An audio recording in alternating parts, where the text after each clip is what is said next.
Shalom jemaat yang dikasihi Tuhan, kita bersyukur karena kita diberi kesempatan Tuhan menikmati anugerah-Nya dengan hari yang baru.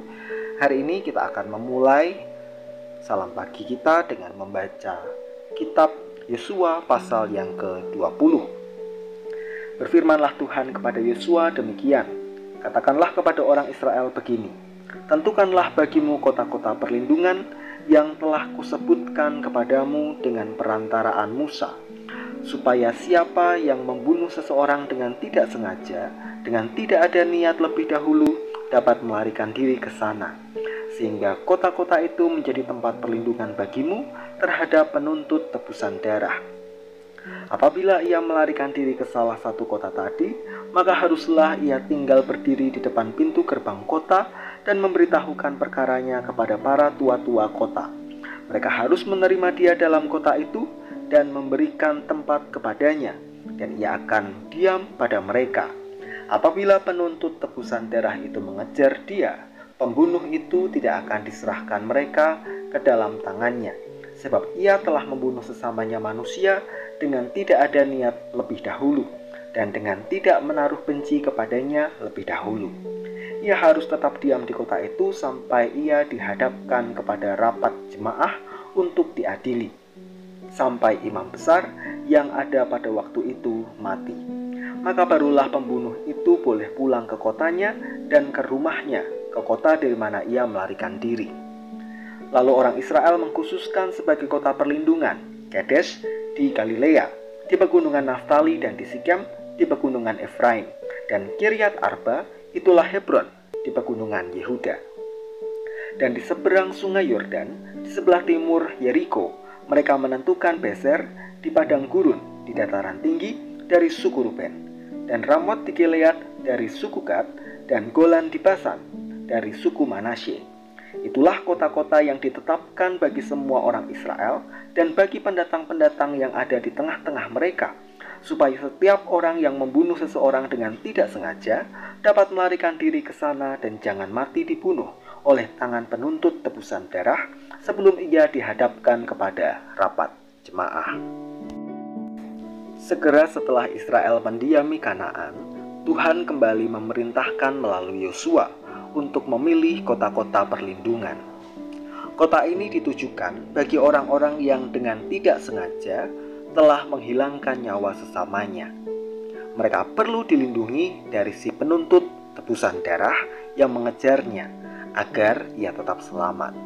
Namun demikian, ia harus tetap mengungkapkan perkaranya kepada para tua-tua dengan jujur dan diadili dalam rapat jemaah.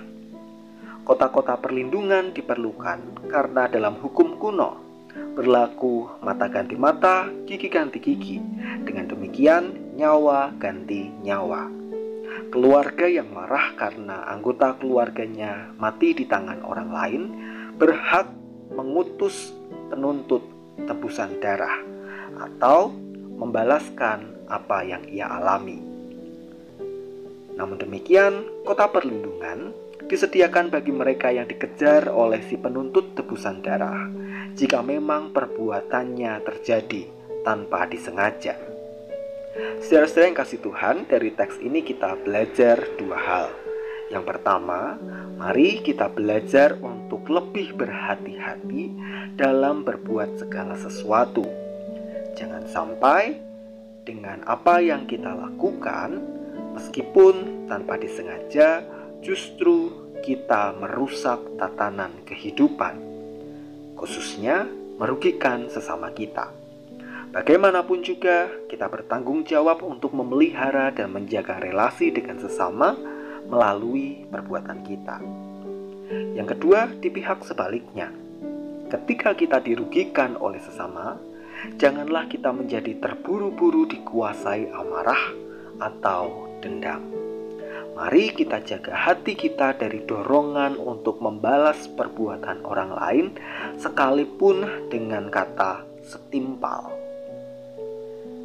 Dalam konteks teks, si pelaku pembunuhan tanpa sengaja ini diberi waktu untuk tinggal di kota perlindungan sampai sang imam besar mati.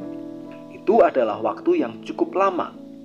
Maka diharapkan Pada waktu yang panjang itu, pihak penuntut tebusan darah dapat melupakan atau memaafkan kesalahan yang terjadi. Maka mari, ketika kita dirugikan oleh sesama, ambil waktu untuk belajar mengampuni, atau paling tidak mengolah hati kita agar tidak terus-menerus dikuasai amarah karena perbuatan atau kesalahan orang lain. Mari kita berdoa. Kami bersyukur untuk firman yang kami renungkan pada hari ini.